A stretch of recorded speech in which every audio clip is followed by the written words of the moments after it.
I hate that we are in a position of weakness right now with Joe Biden and President Putin. So I wish that we had a stronger president. And I know people have their criticisms ready for Donald Trump, but we'll get to that. He was a strong president. Today, face-to-face meeting. Secretary of State Anthony Blinken said the meetings will focus on ransomware cyber attacks like the Colonial Pipeline.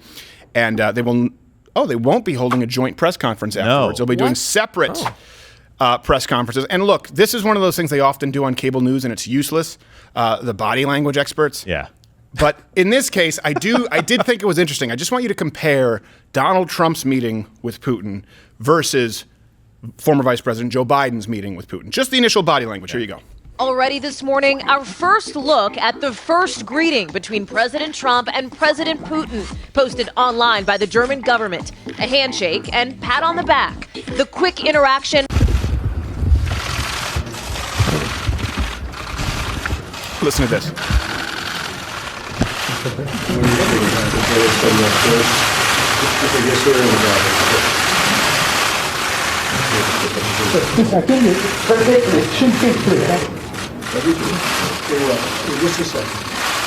Hear that? Shake his hand in just a second. We're going to have a talk now. When I'm ready. Obviously, that will continue.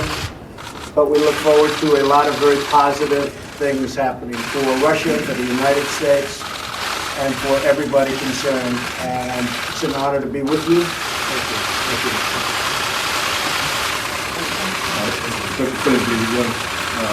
For any agreements or any potential for agreement, it's likely that the presidents would task some of their aides, their advisors, to try to pursue it going forward. But just as we get started on this data, we call in the business of pool spray. The cameras are allowed in, rushed into the room just for the very beginning of the meeting. His legs. So we get that visual, we get that picture. Then the cameras are out and the business begins. Look at him right here. We have our president Joe Biden on one side, Vladimir Putin, the Russian Federation on the right. He must have no balls. He sits his legs like that. You hurt your balls as men. Are you lady on talk show?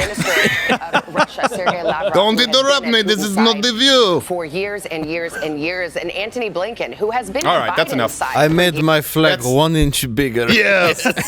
Little things. Now, the thing is, just so people know, too, Donald Trump has talked about body language at all and sort of asserting an authoritative position. Yeah. They say, you're going to shake his hand? He says, in a second. In control. Yeah. In a second. Yeah. And he's also doing this, pointing, right? Like he's a child. Like, look, that's the abacus. Like he's in a waiting room at a pediatrician. That's the abacus. If you take that thing along the metal wire, it goes to the end. That's a coloring book. That's a map. That's highlights for children. Yeah. The guy is projecting control. Now, do you think that, and this is one thing too, look, I hate that Donald Trump complimented Putin. I absolutely do. But this is important to note.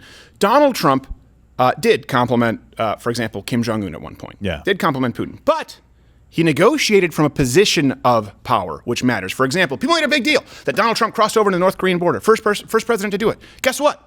His deal was denuclearize or nothing. Yeah. And they didn't, and he left with nothing. Yeah. And then he crapped all over Kim Jong-un. So Donald Trump was complimentary. I would prefer it be neutral, but from a position of power. Here is my concern. Former Vice President Joe Biden is insulting, calling Putin a killer before he walks it back, from a position of weakness. That's the worst thing you could. It's like talking trash to a bully who knows that he can kick your ass. Now, why do I say that? Because under Obama's watch, despite what people want to talk about Russian cyber meddling because of $10,000 of Facebook ads, under former Vice President Biden's watch, with Barack Obama at the helm as opposed to Kamala Harris, invaded Ukraine, illegally annexed Crimea, joined the Syrian war in support of the Syrian president al-Assad. Kind of big ones. Yeah, absolutely. Yeah. Hitler, when he started the Second World War, essentially took the Sudetenland away and the world did nothing. Putin did the exact same thing. So if you want to compare Donald Trump to a tyrant, look at Putin. That's an actual tyrant. He takes parts of other countries. Yeah. Whenever he wants. He jails dissidents. He kills his own citizens.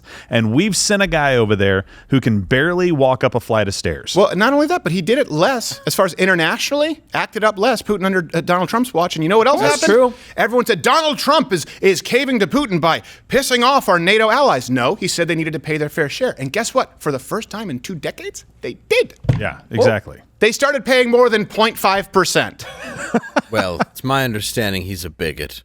Yeah. That's what that helped. I watched the coverage this morning, and CNN's like, it'll be nice to get Russian and U.S. Relations. They won't be good, but they'll be predictable. And I'm like, predictably weak is not good. You know what I do to former Vice President Biden? I go, hey, I'm going to, and I don't even have any hair. He's bitch. Yes, I stab you with poison umbrella, and I do no handshake. Watch Louder with Crowder live, Monday through Thursday, 10 a.m. Eastern.